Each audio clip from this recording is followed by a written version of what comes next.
Hi, and welcome to this week's episode of the CostofCarry podcast. My name is James Chi. Let's get started. I had a different podcast planned for this episode, but yesterday you couldn't go online and not see a headline about the government's position on planning to reduce the rules and regulations regarding responsible lending. So if you're interested and want to read on a few articles, I've attached those links to the video description, which you can view in your own time.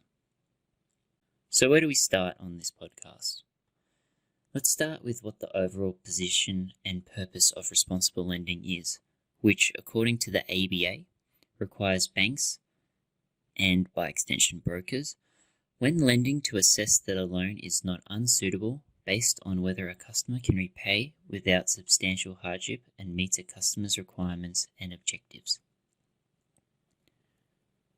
It's hard to deny that this piece of legislation set out under the NCCP is designed to provide some accountability on the parts of lending parties to ensure that appropriate customer outcomes are achieved. It isn't meant to restrict lending, although the criteria makes it somewhat difficult, but making sure that consumers and businesses aren't in a position where they are put into a financial burden or cannot get out of a financial commitment is something which protects the industry. And the proposed changes, which intend to can this idea of a holistic assessment for consumers and businesses, now want to return the onus onto the borrower.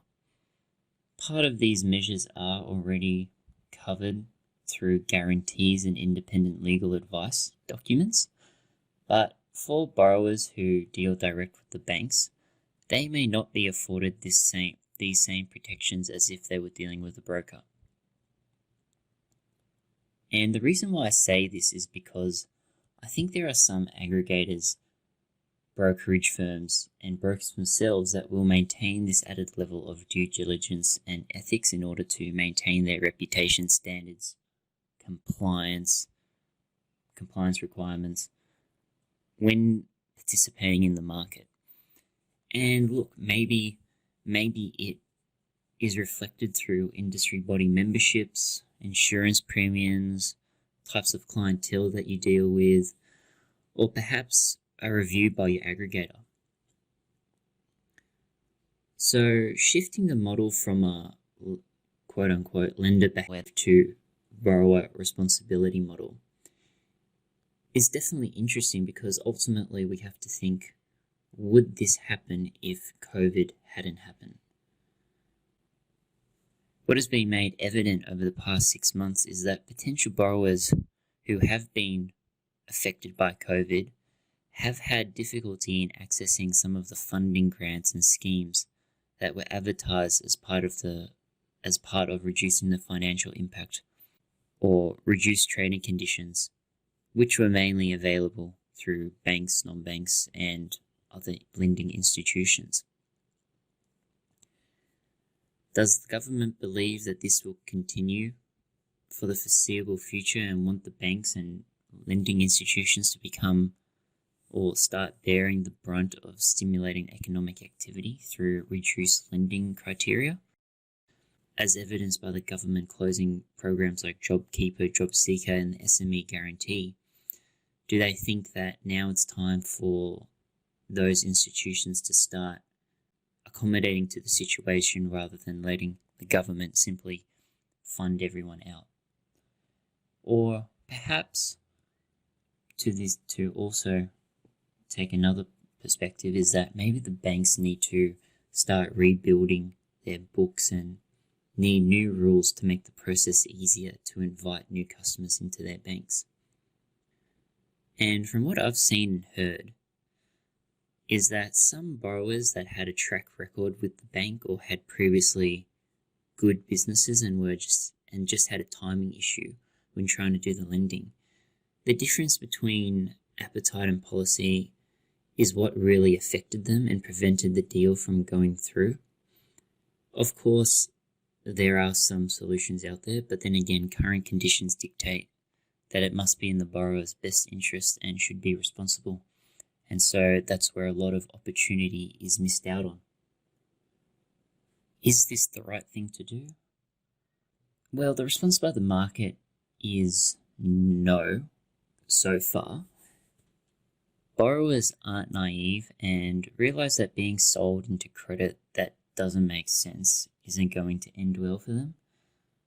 To add to that, one of the implications from this proposed change is that the borrower can be sued if they don't repay their debts, even though they're in a predatory or an aggressive lending contract. And just on face value, that isn't an appropriate customer outcome. And although having greater choice is a potential benefit from the planned change, I think that borrowers would prefer to be in a situation, or need to consider being in a situation, where price isn't the primary concern and recourse would be one of the more predominant factors in making their decision. And again, that's something that a broker can help assist with by providing those product searches and comparisons. For the moment, these headlines are only in the proposal and talk phase. The legislation isn't due to be put before the public for consultation yet, although it soon will be, and it kind of already is through the headlines and media outlets. The government is trying to create a position where they're intending to address some of the current social and economic issues, such as the lack of affordable housing, unemployment by sector, business cash flow, and weakened trading conditions. But are these the steps towards creating a pre-2007 US mortgage lending environment? I mean, only time will tell, but what history has showed us is that what happens when lending criteria, laws, and guidelines become lax and weakened and reduced, and the barriers and the gatekeepers aren't there to protect those borrowers who don't possess that same credit experience or financial acumen to understand what they're getting involved in. And look, we're already in a period of mass repayment lending deferrals, which are up for review, and a few of the government packages are due to end as well. So it's really a tricky position, double-edged sword. It's almost as though you can't have it both ways, as the government sees it. Like, you can't have increased lending volumes at done in a responsible manner. Of course, there will still be some elements of responsible lending still around, but to suggest that, we want to start creating an environment where the access to finance is a lot greater, but will also bring in the risk profile of certain borrowers, or upping the risk profile of certain borrowers. And it's just a matter of how can we best protect the industry as well, because if we're looking at creating certain situations where people are put in more financial stress or household debt, is that really the best outcome for young families, for small business owners, for first-time home buyers? All of these things add up, and we won't be able to fully assess it until we can see it in an active market. But if we're able to say, if the data and the analysis on their part demonstrates it to be successful, then, or stimulates certain aspects of the economy, then from that aspect it has achieved its job and has promoted a new frontier of economic growth within the economy. So it's definitely a watch this space topic. For the most part, I think the notion of protecting consumer interests and best interests, all those duties are necessary in order to maintain a fair and adequate environment to not only be good for now, but also for the future. And that concludes this episode of the Cost of Carry podcast. Thank you all for tuning in, and I will see you in the next episode.